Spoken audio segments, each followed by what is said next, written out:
Maoist ఉద్యమానికి భారీ దెబ్బ తగిలింది. అల్లూరు జిల్లా మారేడుమిల్లి టైగర్ జోన్లో భారీ ఎన్కౌంటర్ జరిగింది. ఈ ఎన్కౌంటర్లో మావోయిస్టుల అగ్రనేత మాడావి హిడ్మా హతమయ్యారు. హిడ్మాతో పాటు ఆయన భార్య మరో 4 మావోయిస్టులు మృతి చెందినట్లు బస్తర్ ఐజీ సుందర్రాజు ప్రకటించారు. ఇక మృతుల్లో స్పెషల్ జోన్ కమిటీ సభ్యుడు శ్రీకాకుళంకు చెందిన జాంబ్రీ కూడా ఉన్నట్లు తెలుస్తోంది.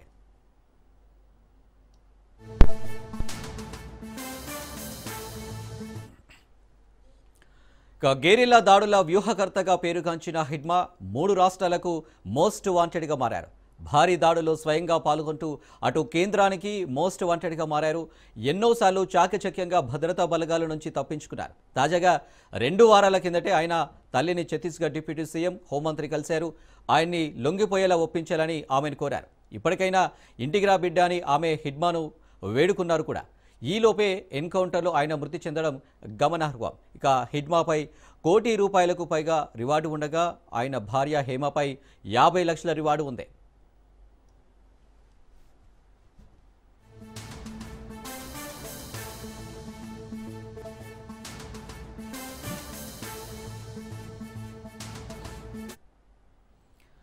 మావోయిస్టు ఉద్యమంలో అత్యంత కీలకమైన నేతగా గుర్తింపు పొందిన వ్యక్తి ప్రస్తుతం People's Liberation Guerrilla Army company 1 కమాండర్గా ఉన్నారు. ఆయన స్వస్థలం ఛత్తీస్గఢ్ సుక్మా జిల్లా పూవర్తి గ్రామం. ఇప్పుడున్న మావోయిస్టులలో అత్యధిక దళ సభ్యులు ఈ గ్రామ పరిధి నుంచే ఉన్నారనే అంచనా ఒకటి ఉంది.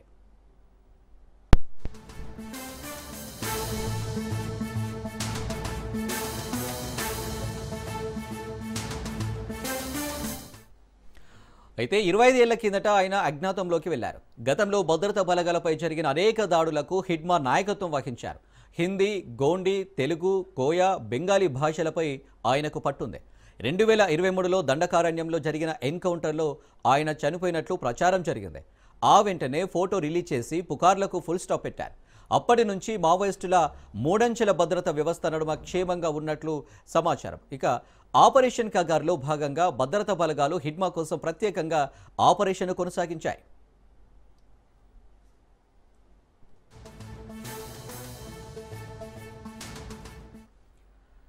మొత్తం 26 దాడుల్లో హిడ్మా కీలక నిందితుడిగా ఉన్నారు. 2007లో సుక్మా జిల్లా ఉర్పల్మెట్లో సిఆర్పీఎఫ్ జవాన్లపై దాడి చేసి హతమార్చారు. 2010లో తడుమెట్ల మెరుపు దాడిలో 76 మంది జవాన్లు మృతి చెందారు.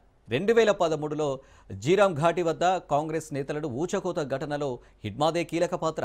2017 ఏప్రిల్లో సుక్మా జిల్లాలో 27 మంది సిఆర్పీఎఫ్ జవాన్లను హతమార్చారు. 2021 ఏప్రిల్ 4న బీజాపూర్ జిల్లా తరెంలో హిడ్మా వ్యూహంలో చిక్కుకొని 23 మంది జవాన్లు మృతి చెందారు. రైట్గా ఎన్కౌంటర్కు సంబంధించి మరిన్ని అప్డేట్స్ మా ప్రతినిధి సునీల్ లైవ్లో అందిస్తారు. సునీల్, జరిగినటువంటి ఎదురు దెబ్బలు ఒక ఎత్తు అయితే ఈరోజు జరిగినటువంటి హిడ్మా మృతితో మరొక భారీ ఎదురు దెబ్బ తగిలిందని చెప్పవచ్చు. దాదాపు అనేక రాష్ట్రాలకు మోస్ట్ వాంటెడ్ మావోయిస్టుగా పేరుగాంచినటువంటి హిడ్మా హతం కావడంతో పోలీసులు ఏకంగా కేంద్ర పోలీస్ శాఖ, కేంద్ర హోంశాఖ సైతము ఊపిరి పీల్చుకున్నటువంటి పరిస్థితి మాత్రం కనబడుతుందని చెప్పవచ్చు. ఎందుకంటే హిడ్మా చాలా కీలక పాత్ర పోషిస్తాడు. అనేక ఎన్కౌంటర్లు, అనేక మంది జవాన్ల మృతిలో హిడ్మానే కీలక పాత్ర పోషిస్తున్నారు. మావోయిస్టు పార్టీలో పూర్తిగా యాక్షన్ టీమ్ సభ్యుడిగా ఉన్నటువంటి సెంట్రల్ కమిటీ మెంబర్గా ఉన్నటువంటి హిడ్మా ఈరోజు తెల్లవారుజామున అటు అల్లూరి సీతారాం జిల్లా మారేడుమిల్లి ప్రాంతంలో జరిగినటువంటి ఎన్కౌంటర్లో హిడ్మాతో పాటు అతని భార్య, మరోవైపు టెక్ రవి, దీంట్లో టెక్నికల్ టీంలో ఎంతో ప్రావీణ్యం పొందినటువంటి టెక్ రవి అలియాస్ బాబా అతను కూడా చనిపోయినట్లు ఇప్పటికే పోలీసులు ధృవీకరించారు. మొత్తం చాలామంది ఇంకా చనిపోయినట్టు తెలుస్తుంది. మరి కాసేపు దీనికి సంబంధించిన పూర్తి వివరాలు కూడా ఆంధ్రప్రదేశ్ డీజీపీ వెల్లడించే అవకాశం ఉంది. ఇక హిడ్మా దాదాపు మొత్తం 26 ఎన్కౌంటర్లో ఇతను కీలక పాత్ర పోషించాడు. గతంలో జరిగినటువంటి అనేక ఎన్కౌంటర్లలో కూడా హిడ్మానే వ్యూహరచన చేస్తాడు. ఎక్కడ బ్లాస్ట్లు చేయాలన్నా, ఎక్కడ అంతమొందించాలన్నా హిడ్మా వ్యూహరచనతోనే మావోయిస్టు పార్టీ అనేది ముందుకు వెళ్తూ ఉన్నటువంటి హిడ్మా చేసినటువంటి పక్క ప్లాన్ ఎప్పుడు కూడా ఫెయిల్ కాలేదు. మనం చూడొచ్చు గతంలో ఏఓబి ఎన్కౌంటర్లో దాదాపు 23 మంది జవాన్లు అంతమందినటువంటి పరిస్థితి మనం చూసాం. చాలామంది జవాన్లను మట్టి గర్పించినటువంటి హిడ్మాని ఈరోజు పోలీసులు తుదిముట్టించారు. అతనితో పాటు అతని భార్యను కూడా పోలీసులు ఎన్కౌంటర్ చేసినటువంటి పరిస్థితి కనపడుతుంది. ఇప్పటికే అనేక రాష్ట్రాల్లో మొదటి వరుసలో మోస్ట్ వాంటెడ్గా పేరుగాంచినటువంటి హిడ్మాపై ఇప్పటికే ₹1 కోటి నజరానా కూడా ఉంది. అతని తలపై ఇప్పటికే పోలీసులు అనేక రాష్ట్రాల్లో అనేక కేసులు కూడా ఇతనిపై నమోదు కావడం జరిగింది. 1 కాదు 2 కాదు ఏకంగా 26 ఎన్కౌంటర్లో ఇతను ప్రత్యక్షంగా పార్టిసిపేట్ చేసినటువంటి పరిస్థితి మాత్రం చూడొచ్చు. మనం ఒకసారి హిడ్మా చరిత్ర చూసినట్లయితే అతను పిఎల్జిఏ నేతగా ప్రస్తుతం అయితే పీపుల్స్ లిబరేషన్ సంబంధించినటువంటి ఆర్గనైజేషన్ నుంచి అతను మావోయిస్టు పార్టీలో సభ్యుడిగా కేవలం ఒక మామూలు సభ్యుడిగా జాయిన్ కావడం జరిగింది. దాదాపు హిడ్మా 2010లో దాడిలో అనేక ఇంటెలిజెన్స్ పై అనేక పోలీస్ అధికారులు ఇంటెలిజెన్స్ అధికారులు ఇతనిపై కన్ను వేసినప్పుడు కూడా ఇతను అనేక సందర్భాల్లో తప్పించుకొని పారిపోయినటువంటి పరిస్థితి కనబడుతుంది.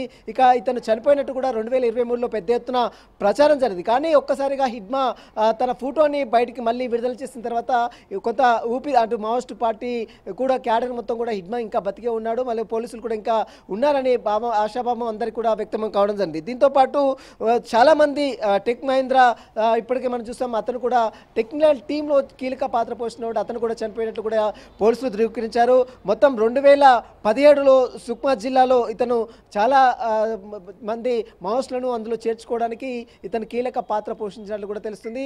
ఇతను చాలా ఎన్కౌంటర్లు దాదాపు 26 ఎన్కౌంటర్లో ఇతను ప్రత్యక్షంగా పార్టిసిపేట్ చేశారు. 2007లో సుక్మా జిల్లాలో జరిగినటువంటి ఎన్కౌంటర్ సిఆర్పూర్ జవాన్లపై జరిగిన దాడిలో కావచ్చు, మరోవైపు 2010లో జరిగిన దాడిలో అనేక దాడిలో కూడా హిడ్మా కీలక పాత్ర పోషించాడు. ఇప్పటికే అతని యొక్క డెడ్ బాడీస్ మొత్తం కూడా పోలీసులు స్వాధీనం చేసుకుందండి.